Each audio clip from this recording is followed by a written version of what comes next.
বিয়ে হয়েছে গত মাসে, এই ১ বছর পূর্ণ হলো। আর এই ১ বছরে আমি এই প্রথম একা একা বাড়ি গেলাম। এর আগে যতবার গেছি হয় বরের সঙ্গে অথবা শ্বশুরমশাই দিয়ে গেছেন। বেশ কয়েকবার আমার বাবা এসেও নিয়ে গেছেন। কিন্তু মাস চারেক হলো বাবা হঠাৎ ম্যাসিভ অ্যাটাকে চলে যাওয়ার পর কাজকর্ম সেরে সেই যে বাড়িতে এসেছি আর বাড়ি যাওয়া হয়ে ওঠেনি। আসলে কদিন ধরেই মায়ের শরীরটা ভালো যাচ্ছিল না। ফোনে ৪ বেলা খোঁজ নিচ্ছিলাম ঠিকই, কিন্তু মনটা খুব আনচান করছিল। আমার এই অস্থিরতা লক্ষ্য করে শাশুড়ি মা আগের রাতে বললেন, বুঝলে বৌমা, তুমি কালকেই বাড়ি চলে যাও। মায়ের শরীর এতটা খারাপ, এই সময় তুমি তো মেয়ে, তোমার যাওয়া দরকার, সেবা যত্ন করা দরকার।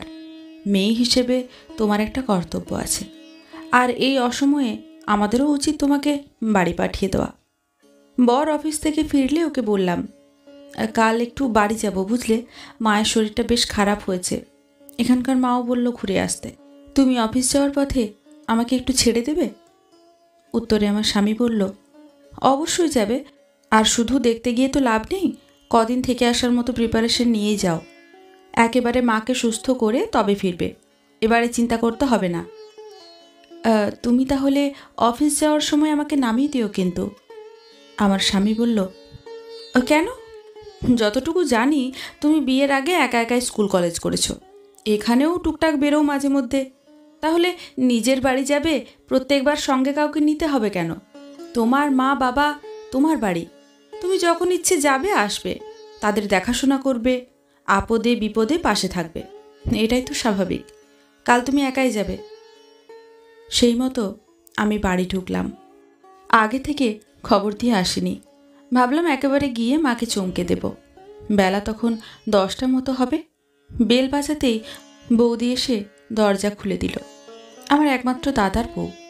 সে তো আমাকে দেখেই এক মুখ হেসে বলল, আরে আরে বুনি যে, এসো এসো। আমি হেসে ভেতরে ঢুকে এলাম। দেখলাম বৌদি দরজায় দাঁড়িয়েই আছে। আমি বললাম, ও বৌদি, দাঁড়িয়ে আছো কেন? গেট বন্ধ করে ভেতরে এসো। বৌদি অবাক হয়ে বলল, সৌরভ আসবে তো, বোধহয় গাড়িটা পার্ক করছে, সেজন্যই অপেক্ষা করছি। না গো, এবার আমি একাই এসেছি। হঠাৎই বৌদি কেমন যেন মিইয়ে গেল।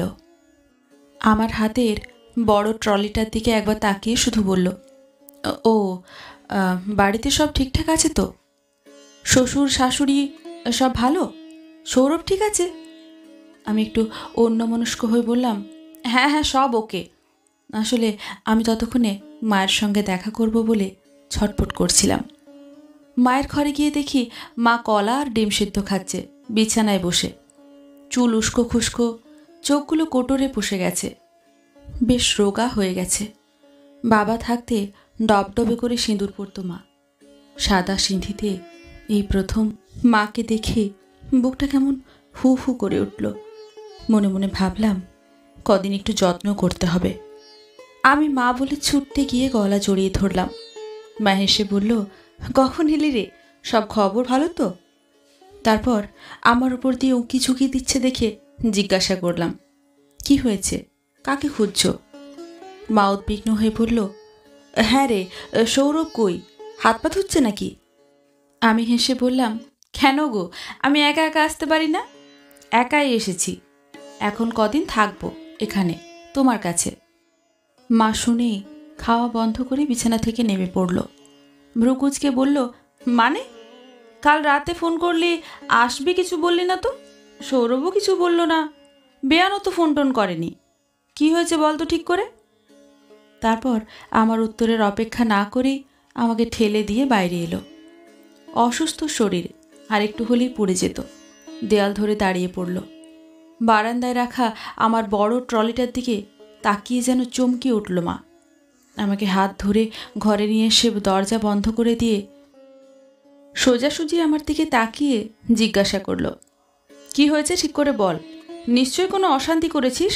তুই একা এসেছিস দেখেই আমার সন্দেহ হয়েছিল। ফোন কর সৌরভকে এক্ষুনি, আমি কথা বলবো। আমি বললাম, কেন মা? আমি নিজের বাড়িতে আসতে পারি না? ইচ্ছে হলে কটা দিন থাকতে পারি না? তার জন্য জামাইকে আসতেই হবে? তোমাদের কথা মতো এক মুঠো চাল দিয়ে ঋণ শোধ করে দিইনি বলে কি আর এ বাড়িতে আমার জন্য ভাত বরাদ্দ নেই? বলেই ঘর খুলে বেরিয়ে নিজের ঘরটায় গেলাম। সেখানে গিয়েও জোর ধাক্কা খেলাম। তাকের বইগুলো সব উধাও। আমার ছবি আঁকার রং, তুলি, প্যালেট সব এক কোণে ফেলে রাখা। পর্দার রং বদলে গেছে। আমার শখের ছবিগুলো দেওয়ালে নেই। যখন অবাক হয়ে দেখছি, তখন বৌদি ঢুকলো আমার ঘরে, হাতে বিছানার চাদর নিয়ে। সেটা খাটে বিছিয়ে দিতে দিতে বলল, তুই চলে যাওয়ার পর ঘরটা এমনিই পড়ে থাকে। আমি রিপেয়ার করে একটা পার্লার করব ভাবছি। সারাদিন তো বাড়িতেই থাকি, কাজটা জানি যখন কাজে লাগাবো না কেন বল? তাই ঘরটা নতুন করে ডেকোরেট করাবো। আর তোর বইগুলো না আমি পেপার নিতে আসে ওকে দিয়ে দিয়েছি। তুই তো এখন পাক্কা গিন্নি, তোর আর কি কাজে লাগবে এখন? বৌদি চলে যেতে আমি রং তুলিগুলোকে নেড়ে চেড়ে দেখলাম। হাতে তৈরি পেনদানিটা ঝেড়ে ঝুড়ে বের করলাম। দেওয়ালগুলোতেও হাত বুলালাম। বোলপুর থেকে কেনা উইন্ডবেলটায় টংটাং করলাম। বাঁশিটায় ফু দিলাম। পর্দাগুলো উড়ে উড়ে এসে যেন বলছে, এই বাড়িতে আর কিছু আমার হয়ে নেই, আমার জন্য নেই। শুধু অতিথির মতো আসা যাওয়া ছাড়া অবশিষ্ট কিছু আর পড়ে নেই।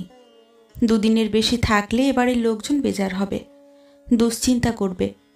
কি হলো, কেন এলো, কেন থাকছে, কতদিন থাকবে, এইসব ভাবতে ভাবতেই পরমশায়ের ফোন। আমি বললাম, কালকেই বাড়ি চলে যাব, মা এখন বেশ ভালোই আছে। সে বলল, গেছো যখন দুদিন থেকেই এসো না, মনটা ভালো লাগবে, আমি গিয়ে নিয়ে আসবোক্ষণ। কিন্তু আমি পরদিন সকালেই তৈরি হয়ে বেরিয়ে পড়লাম। আসার সময় মাকে বলে এলাম, ও বাড়ি যাচ্ছি মা, এ বাড়িতে কালে ভদ্রে আসাই ভালো, তাতেই জামাই আদর পাওয়া যায়। মা শুধু বলল, ছেলের বউ হয়ে গেলে মায়েরা পরাধীন হয়ে যায় রে, তারপর স্বামী নেই, ছেলে ছেলের বউয়ের হাত তোলার মধ্যে থাকতে হয়। তখন মেয়ে জামাই দুদিনের জন্য আসবে, থাকবে, আনন্দ করে চলে যাবে, এতেই সুখ, এতেই শান্তি। ঢাউস ট্রলি নিয়ে একা মেয়ে এলে বুক কাঁপে রে সব মায়েরই। কোনো মাই চায় না তার মেয়ে তার বাড়িতে থাকতে এসে দুটো কথা শুনুক, চোখের জল ফেলুক। মেয়ের মা হও, বুঝতে পারবে কত জ্বালা। সঙ্গে সঙ্গে ভেতর থেকে বৌদির ডাক শুনতে পেলাম। মাকে ডাকছে স্নান সেরে বাথরুম খালি করে দেওয়ার জন্য। বুঝলাম মাও এখন নিরুপায়। রাতে খেতে বসে যথারীতি সবাই গল্পগুজব করছে। স্বাভাবিকভাবেই আমি মনমরা, কাজ করতে হয়, করে যাচ্ছি। এমন সময় শ্বশুরমশাই বলে উঠলেন, মাটনটা কে রান্না করেছে আজ, ভালো হয়নি। এমনিতেই কষ্ট হচ্ছিল, সরাসরি ভালো হয়নি শুনে আমার কান্না পেয়ে গেল। আমার চোখের কোলে জল লক্ষ্য করে শ্বশুরমশাই আমাকে ডেকে মাথায় হাত বুলিয়ে বললেন, মন খারাপ কেন মা লক্ষ্মীর? ভালো হয়নি মানে কি সব সময় খারাপ হয়েছে বোঝায়? আরে আমি বলছি শুধু ভালো হয়নি, দুর্দান্ত হয়েছে। বর ভাত খেতে খেতেই ইশারা করে বলল, জাস্ট সুপার। তারপর শ্বশুরমশাই জিজ্ঞাসা করলেন, বৌমা তুমি তো বেশ কদিন থাকবে বলে বাড়ি গেলে, আজই চলে এলে যে? ও মায়ের বাড়ি ওটুকুই ভালো বাবা, বাড়ি ছেড়ে থাকতে ভালো লাগে না। চিন্তা হয় তোমরা কি করছো, কি খাচ্ছ, গাছগুলো জল পেলো কি না, শাড়িগুলোই বা কে তুললো, মায়ের প্রেশারের ওষুধ খাওয়া হয়েছে তো, তোমার ছেলের সময় ঘুম ভাঙলো কি না। বলেই হঠাৎ মনে হলো, এরা তো একবারও মেনশন করে না ওটা আমার বাপের বাড়ি, অথচ মা বুঝিয়ে দিল এখন ওটা আমার বেড়াতে যাওয়ার একটা ডেস্টিনেশন। অজান্তেই আমার নিজের ঠিকানাটা অন্য বাড়ি হয়ে গেছে। দীর্ঘশ্বাস ফেলে বললাম, আইডি কার্ডগুলোর ঠিকানাটা এবার বদলাতে হবে। খিদে নেই, রাতে কিছু খাবো না বলে শুতে চলে যাচ্ছিলাম।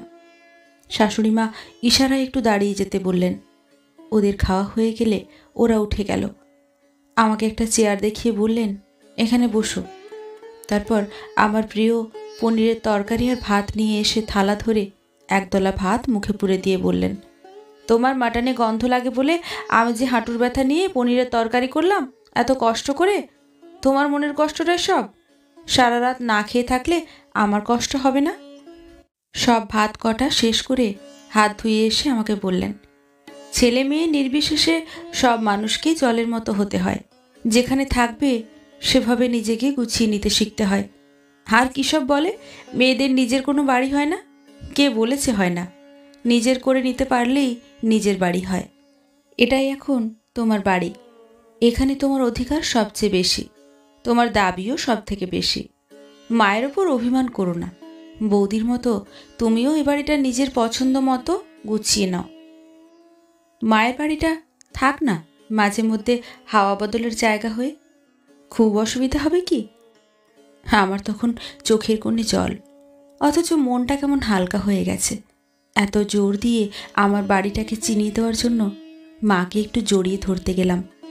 মা কপট রাগ দেখিয়ে বলল, এঁটো মুখে সব এক করতে এসো না, যত আদিক্ষেতা।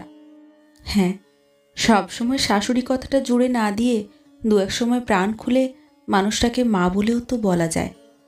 বিশেষ করে যে আমাদের নিজের মেয়েই মনে করে, যত্ন করে। আমরা বলি মেয়েদের নিজের বাড়ি হয় না, কিন্তু মেয়েরাও যদি একটু চেষ্টা করে, তাদের যদি একটু সাপোর্ট দেওয়া যায়, তারাও কিন্তু ছোট থেকে বড় হয়ে ওঠা নিজের বাড়িটাকে ছেড়ে এসে পরের বাড়িটাকেও নিজের বাড়ি তৈরি করে নিতে পারে। তারাও বিশ্বাস করতে পারে জন্ম অন্য বাড়িতে হলেও বাকি জীবন তার এখানেই কাটবে। কারণ মুদ্রার এপিঠটা সত্যি হলে ওপিঠটাও তো মিথ্যে নয়। যদি গুণবান শ্বশুরবাড়ি থাকে তার সনে, তবে সংসার সুখের হয় সে রমণীর গুণে।